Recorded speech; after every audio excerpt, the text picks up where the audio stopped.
नमस्कार, मैं हूं हरिशंकर व्यास। सेंट्रल हॉल में आपका स्वागत है। कईयों का कहना है और बिहार में तो सचमुच यह चुनावी मुद्दे के नाते चर्चा भी है कि बतौर प्रधानमंत्री मोदी को क्या इतना तल्ख व हमलावर भाषण देना चाहिए। संदेह नहीं कि हर नेता का अपना अंदाज होता है। प्रधानमंत्री बनने के बाद भी वह अंदाज कायम रहता है। नरेंद्र मोदी की खूबी आक्रामकता से मुद्दे उठाने और अच्छे दिन लिवा लाने के वायदों से जनता का दिल जीतना है। इसी पैटर्न पर उनके बिहार में भाषण हो रहे हैं। जाहिर है नरेंद्र मोदी के लिए बिहार में चुनाव जीतना जरूरी है। यदि बिहार में भाजपा नहीं जीती तो प्रधानमंत्री की लोकप्रियता लुढ़क गई मानी जाएगी। तभी नरेंद्र मोदी और भाजपा ने बिहार में ताकत झोंकी है। सवाल है कि पिछले प्रधानमंत्रियों के लिए भी प्रदेशों में चुनाव जीतना जरूरी होता था। बावजूद इसके डॉक्टर मनमोहन सिंह या अटल बिहारी वाजपेयी, देवगौड़ा या नरसिम्हा राव प्राण प्रतिष्ठा को इतना दांव पर नहीं लगाते थे जैसे नरेंद्र मोदी लगा रहे हैं। शायद यह इसलिए है क्योंकि सब कुछ नरेंद्र मोदी की धुरी पर है। प्रदेश में भाजपा का कोई नेता प्रोजेक्ट नहीं है। विकास के जिस मुद्दे पर भाजपा चुनाव लड़ रही है वह भी नरेंद्र मोदी के चेहरे से लोगों के गले उतरता है। दिलचस्प बात है कि लालू प्रसाद यादव क्या है और कैसे है, इसे बताने का काम भी नरेंद्र मोदी को करना पड़ रहा है। इसके अलग कई सियासी मतलब है। आज इस पर चर्चा है, मगर उससे पहले गपशप और खास सुर्खियां हैं। शुरुआत सियासी गपशप से करते हैं।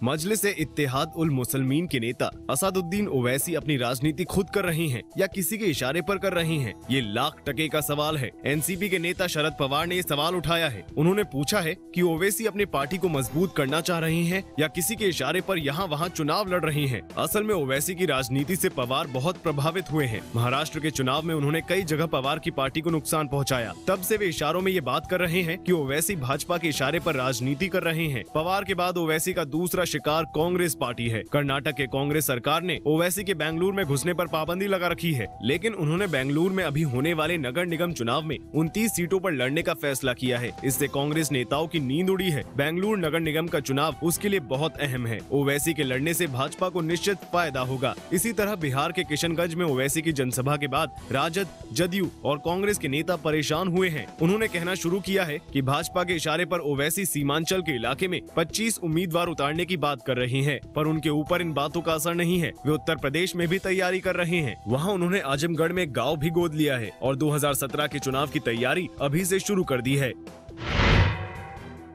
बिहार में विधानसभा चुनाव से ऐन पहले प्रधानमंत्री नरेंद्र मोदी ने 1.25 लाख करोड़ रुपए के भारी भरकम पैकेज का ऐलान करके एक नई परंपरा की शुरुआत कर दी है। बिहार जैसे कई दूसरे राज्यों ने विशेष पैकेज की मांग शुरू कर दी है। साथ ही ये सवाल भी उठ रहा है कि क्या इसके बाद जिन राज्यों में भी चुनाव होने वाले हैं वहाँ भी प्रधानमंत्री इसी तरह के विशेष पैकेज का ऐलान करेंगे। सबसे पहले ओडिशा के मुख्यमंत्री नवीन पटनायक ने बिहार जैसे विशेष पैकेज की मांग की है। झारखंड में अभी भाजपा की सरकार है, इसलिए उसने ये मांग नहीं की है, लेकिन विपक्षी पार्टियों ने इसकी मांग शुरू कर दी है। पहले भी बिहार के साथ ओडिशा, पश्चिम बंगाल और झारखंड के लिए विशेष पैकेज की मांग होती रही है। आंध्र के बंटवारे के बाद दोनों राज्यों के लिए विशेष पैकेज मांगा जा रहा है। पश्चिम बंगाल की मुख्यमंत्री ममता बनर्जी पिछले 3 महीने में 2 बार प्रधानमंत्री से मिलकर गई हैं और उन्होंने आर्थिक पैकेज के साथ साथ कर्ज के पुनर्निर्धारण की मांग की है। अगले साल वहाँ भी चुनाव होने वाले हैं। उससे पहले केंद्र सरकार को इस बारे में भी फैसला करना होगा। उत्तर प्रदेश सरकार ने तो कई लाख करोड़ रुपए के पैकेज का प्रस्ताव केंद्र को भेजा हुआ है। ऐसे में सवाल है कि केंद्र की जो सरकार सब्सिडी और दूसरे खर्च कम करने में लगी है, वो सभी राज्यों को भारी भरकम आर्थिक पैकेज कहां से देगी? बिहार में एनडीए गठबंधन को सीट बंटवारे में परेशानी बढ़ गई है। हालांकि भाजपा ने अभी औपचारिक रूप से सहयोगियों के साथ सीट बंटवारे का ऐलान नहीं किया है, लेकिन कहा जा रहा है कि उसने सहयोगी पार्टियों को इतने कम सीटों का प्रस्ताव दिया है कि कोई भी सहयोगी उसे स्वीकार करने को तैयार नहीं है। जानकार सूत्रों का कहना है कि भाजपा खुद 170 से 180 सीटों पर लड़ना चाहती है। वह महाराष्ट्र की तरह अकेले अपने दम पर बहुमत के आसपास पहुंचना चाहती है, ताकि उसे चुनाव बाद सहयोगियों के ऊपर निर्भर नहीं रहना पड़े। इसका कारण ये है कि भाजपा के नेता अपने सहयोगियों की इधर उधर भागने की प्रवृत्ति से परिचित है। तभी कहा जा रहा है कि भाजपा ने राष्ट्रीय लोक समता पार्टी को 12 से 15, हिंदुस्तानी अवाम मोर्चा को 15 से 18 और लोक जनशक्ति पार्टी को 25 से 28 सीटों की पेशकश की है। इस लिहाज से भाजपा की पहली पेशकश सहयोगियों के लिए 60 सीटें छोड़ने की लगती है, जो बाद में 70 से 75 सीटों तक पहुंच सकती है। लेकिन सहयोगी पार्टियों की दावेदारी इससे बहुत ज्यादा सीटों की है। दूसरा पेंच ये भी है कि जीतन राम मांझी अपनी पार्टी के लिए रामविलास पासवान की पार्टी से कम सीट नहीं चाहते हैं। उनकी पार्टी के नेताओं का कहना है कि दलित वोटों पर मांझी आज ज्यादा असर रखते हैं। बिहार के लिए अमित शाह की बनाई टीम इस पेंच को सुलझाने में लगी है। अब आज की सुर्खियां हैं, ये लीक से कुछ हटकर है और इनसे देश की दशा दिशा को बूझ सकेंगे।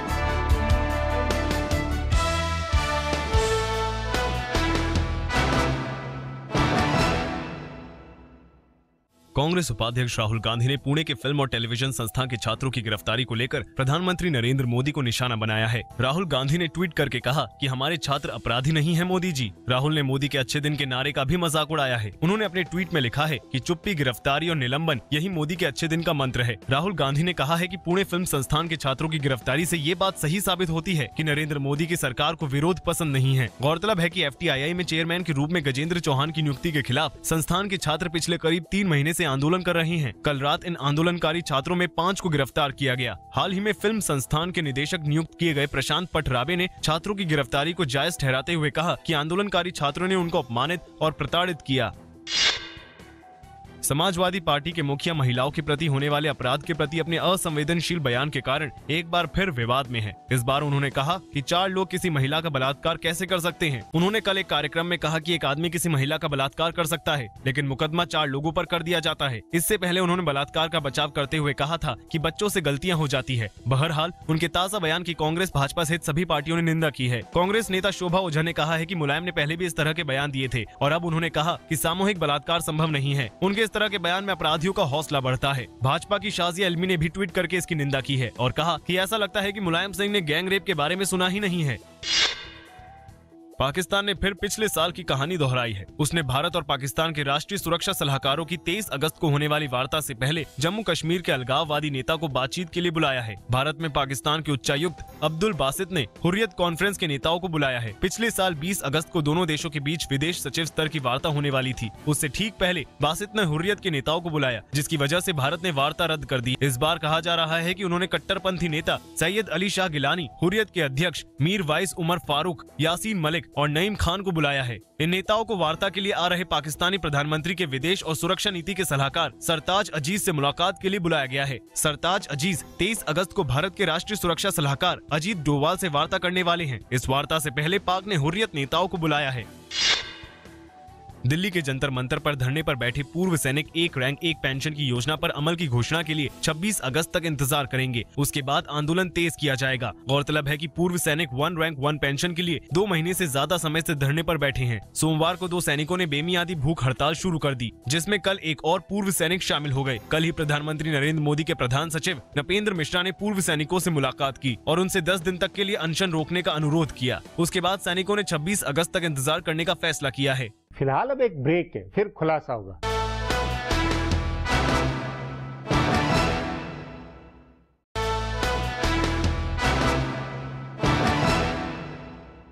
नीतीश कुमार और लालू यादव पर जुबानी हमला करने में नरेंद्र मोदी रत्ती भर की कमी नहीं रख छोड़ रहे हैं। इसके चलते प्रदेश में चुनाव नरेंद्र मोदी बनाम नीतीश कुमार की लड़ाई में ढल रहा है। नीतीश कुमार को इसके अधिक फायदे हैं।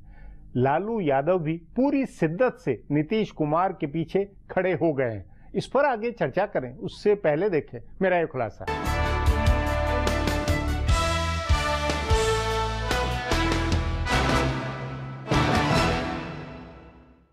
प्रधानमंत्री नरेंद्र मोदी का बिहार अभियान बड़ा मतलब लिए हुए है। वे बिहार का चुनाव उसी अंदाज में लड़ रहे हैं जैसे उन्होंने लोकसभा का चुनाव लड़ा था। उनके प्रधानमंत्री बनने के बाद कई राज्यों में चुनाव हुए, लेकिन उन चुनावों को उन्होंने प्रतिष्ठा का सवाल नहीं बनाया। दिल्ली छोड़कर बाकी राज्यों में पार्टी उनके नाम पर चुनाव लड़ी और आसानी से जीती भी, लेकिन बिहार बाकी राज्यों से अलग है और इसलिए प्रधानमंत्री उसे प्रतिष्ठा की लड़ाई बना रहे हैं। बिहार का चुनाव भी उनके नाम पर लड़ा जा रहा है। हरियाणा, महाराष्ट्र, झारखंड या जम्मू जम्मू कश्मीर में इस रणनीति पर लड़ने में मोदी को कोई चिंता नहीं थी, क्योंकि उनके मुकाबले कोई ऐसा चेहरा नहीं था जिससे अखिल भारतीय मुकाबला बन सके। दिल्ली में भाजपा ने यह रणनीति बदली, क्योंकि सामने अरविंद केजरीवाल थे, जिन्होंने वाराणसी जाकर मोदी के सामने लोकसभा का चुनाव लड़ा था और दूसरे नंबर पर रहे थे। इस वजह से दिल्ली में मोदी बनाम केजरीवाल का मुकाबला निर्णायक हो सकता था। इसलिए भाजपा ने आखिरी समय किरण बेदी को आगे किया, लेकिन बिहार में उन्होंने दांव खेला है। सामने नीतीश कुमार हैं, जिनसे उनका कई बार आमने सामने का मुकाबला रहा है।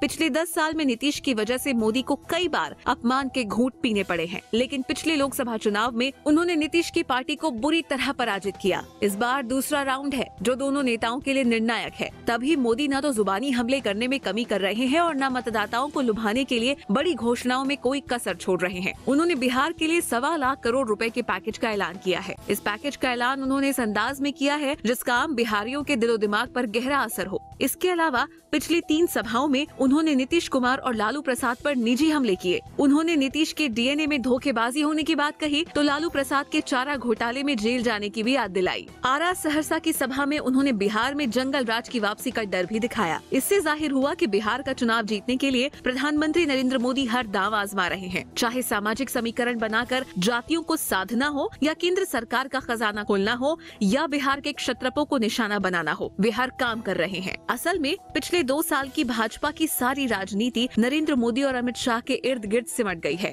हर छोटे बड़े चुनाव का फैसला दोनों के नेतृत्व की धमक बने रहने के लिए जरूरी माना जा रहा है। तभी यूएई के दौरे पर गए प्रधानमंत्री ने मध्य प्रदेश के 10 छोटे छोटे शहरों के नगर निकाय चुनाव की जीत पर ट्वीट करके खुशी जताई। इससे समझा जा सकता है कि मौजूदा समय में कोई भी चुनाव मोदी के लिए कितने महत्व का है। बिहार की जीत उनके नेतृत्व और अमित शाह की संगठन क्षमता को निर्णायक रूप से स्थापित करने वाला होगा। इसका असर आगे होने वाले चुनावों और केंद्र की राजनीति पर भी होगा। लगातार आक्रामक रहा विपक्ष पस्त होगा, लेकिन अगर नतीजे भाजपा के पक्ष में नहीं है तो केंद्र सरकार के लिए काम करना और मुश्किल हो जाएगा। नेतृत्व पर सवाल उठेगा सो अलग। अब एक ब्रेक है, उसके बाद प्रधानमंत्री के बिहार में जाहिर तेवर पर चर्चा करेंगे।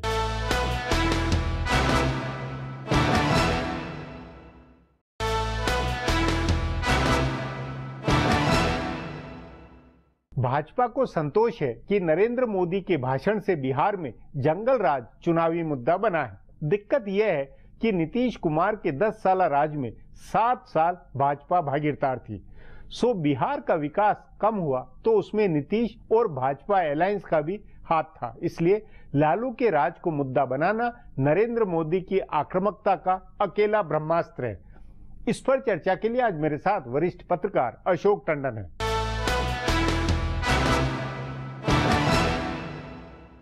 अशोक जी, आपने पत्रकारिता के अपने अनुभव में कई प्रधानमंत्रियों को चुनाव भाषण देते देखा है। क्या आपको ये नहीं लगता है कि नरेंद्र मोदी के अभी बिहार में जिस तरह के भाषण हो रहे हैं वो कुछ जरा अति है? उतनी आक्रामकता, वैसे तेवर, वैसी तलखी प्रधानमंत्री को शोभा नहीं देती है? देखिए, समय के साथ सब कुछ बदलता है। अब आज की जो राजनीति है, जिस तरह की है, जिस तरह की भाषा का प्रयोग दूसरे खेमे की तरफ से हो रहा है, तो मैं समझता हूँ उसमें कुछ मर्यादा अपने आप में तय करके और हम ऐसा नहीं बोलेंगे, इससे चलता नहीं है।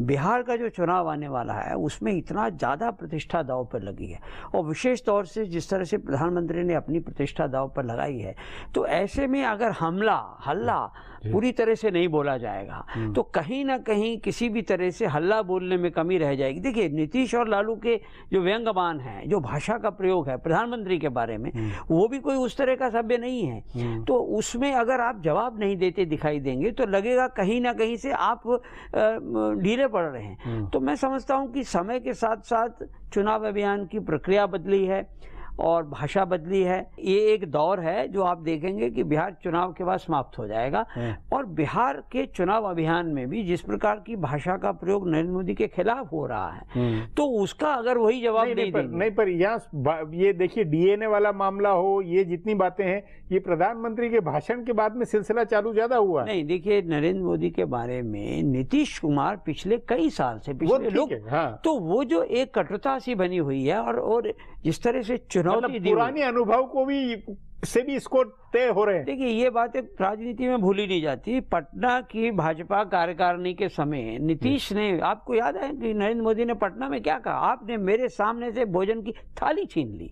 तो इस प्रकार की जो उस समय जो बातें हुई, तो मैं समझता हूं कि ये एक तरह से एक इसका एक और पहलू भी है। वो पहलू ये है कि नीतीश 2019 के लोकसभा चुनाव के लिए अपने आप को गैर भाजपा गैर नहीं, वो अपनी जगह आगे की राजनीति वो ठीक है, इसलिए कि प्रधानमंत्री ये सोच रहे हैं कि अभी इस चुनाव में निपटाना जरूरी है। बिल्कुल, क्योंकि अगर तो लेकिन ये एक तरह से ये नहीं कि इससे नीतीश कुमार फोकस में आकर सब पूरे अपोजिशन की आइकॉन बनकर और पूरा मामला ही एक मतलब पोलराइज हो रहा है उससे। तो लेकिन अगर 2019 से पहले नीतीश को बिहार में ही निपटा दिया जाता है, तो बिहार में से जो नेतृत्व निकलने वाला है 2019 का, वो वहीं ध्वस्त हो जाएगा। तो इसलिए बिहार के चुनाव को अभी से हाई पिच पर जो ले जाया जा रहा है, मतलब इसके पीछे प्रधानमंत्री की अपनी खुद की भी आगे की लोकसभा रणनीति और वो सब कुछ भी है। देखिए आप माने या ना माने, ये सब स्पष्ट हो रहा है कि अगर नीतीश इस बार फिर चुने जाते हैं तो वो स्वाभाविक तौर पर एक राष्ट्र नेता के तौर पर उभरेंगे और वो नरेंद्र मोदी को 2019 में चुनौती देंगे। नहीं तो इससे इस सब बात से, इस टकराव से, इससे ये नहीं लग रहा है कि बीजेपी को इससे उल्टे नुकसान हो सकता है? एक आइकॉन बन के नीतीश कुमार की दूरी पर वो मतलब जो बिल्कुल फोकस में आ गए। अगर नीतीश बिहार हार जाते हैं तो नीतीश तो डिमोलिश हो गया इसी समय। नहीं, अभी चुनाव से पहले, क्योंकि मुकाबले में आज की तारीख में मतलब बिल्कुल आमने सामने का हो गया। पहले नीतीश कुमार के साथ 10 तरह के झंझट थे, अब पूरी तरह उन्हीं पर वो हो गए। देखिए अगर बिहार का चुनाव एक रेफरेंडम बन जाता है कि आपको नीतीश कुमार चाहिए या नरेंद्र मोदी चुनना है, तो उसमें से फिर नीतीश को भी अपने आप को प्रोजेक्ट करना पड़ेगा। और जिस तरह के होर्डिंग और जिस तरह का सारा अभियान बिहार में नीतीश के इर्द गिर्द हो रहा है, तो भाजपा को भी प्रधानमंत्री के इर्द गिर्द करना पड़ रहा है। तो मेरा मानना है कि हाई पिच पर हाई वोल्टेज कैंपेन जब आगे बढ़ेगा तो एक बहुत सारा मामला ये होगा कि या आर पार की लड़ाई हो जाएगी, और उस आर पार की लड़ाई में भाजपा का एनडीए अगर नीतीश को यहाँ पर मात दे सकता है, तो मैं समझता हूँ कि 2019 के चुनाव की एक पृष्ठभूमि अभी से तैयार हो जाएगी। क्योंकि कांग्रेस का नेतृत्व तो कहीं पर भी नरेंद्र मोदी को चुनौती देता हुआ आज भी खड़ा हुआ दिखाई नहीं देता है। और मुझे नहीं लगता है कि 2019 तक राहुल गांधी या सोनिया गांधी किसी प्रकार की चुनौती नरेंद्र मोदी को दे पाएंगे। तो अगर चुनौती की संभावना बनती है तो वो नीतीश के कारण ही बनती है। इसलिए नीतीश को बिहार में आगे पूरी तरह ध्वस्त करना ये सर्वोपरि है। और इसीलिए फिर इलेक्शन कैंपेन को भी आपको हाई पिच पे ले जाना पड़ रहा है। और वो तब तक क्या है, चर्चा जब तक नहीं होगी, अभी जिस प्रकार के जुमले कसे जा रहे हैं दोनों तरफ से, तो मैं समझता हूं कि ये आगे चलकर आने वाले चुनाव से पहले एक रेफरेंडम जैसा बन जाए। नहीं, पर ये नहीं लगता है कि ये सेम पैटर्न एक तरह से देखा जाए। रामलीला मैदान में प्रधानमंत्री का जो भाषण हुआ था दिल्ली में, अरविंद केजरीवाल की अराजकता, वो नक्सल है तो जंगल में चले जाए, ये जो बातें हुई थी, तो अरविंद केजरीवाल को फायदा हुआ, वो बेचारा दीनहीन मतलब वो होके उसको फायदा उठा ले गया। नहीं, ये स्थिति वहां नहीं बनती। एक अंतर है, नीतीश बिहार में राज कर रहे हैं बहुत समय से, उनके खिलाफ एंटी इनकम्बेंसी है। उस एंटी इनकम्बेंसी को उभारना, इसलिए वो जो जिस तरह से नरेंद्र मोदी ने कहा कि जंगल राज 2 होगा, तो इसका अर्थ यही है कि जो वहां पर एंटी इनकम्बेंसी है वो उसका पूरा लाभ उठा रहे हैं। और इसलिए इशू को बहुत आक्रामकता के साथ रखना जरूरी है। बिल्कुल जरूरी है, क्योंकि जब तक आप एंटी इनकम्बेंसी को उभारेंगे नहीं, जंगल राज जैसे शब्द का इस्तेमाल नहीं करेंगे, तो मुझे लगता है बिहार की जनता में भी इस प्रकार से एक वो बात नहीं आएगी कि हाँ अब बदलाव की आवश्यकता है। जी अशोक जी, बातचीत को यहीं समाप्त करेंगे। प्रोग्राम में आने के लिए बहुत बहुत धन्यवाद। हमारा प्रोग्राम अब यहीं खत्म होता है। आग्रह है कि प्रोग्राम पर अपनी राय hsvyas@nayaindia.com पर ईमेल करके बताएं या hsvyas@twitter पर जाहिर करें। सो कल फिर मिलेंगे इसी चैनल पर इसी समय।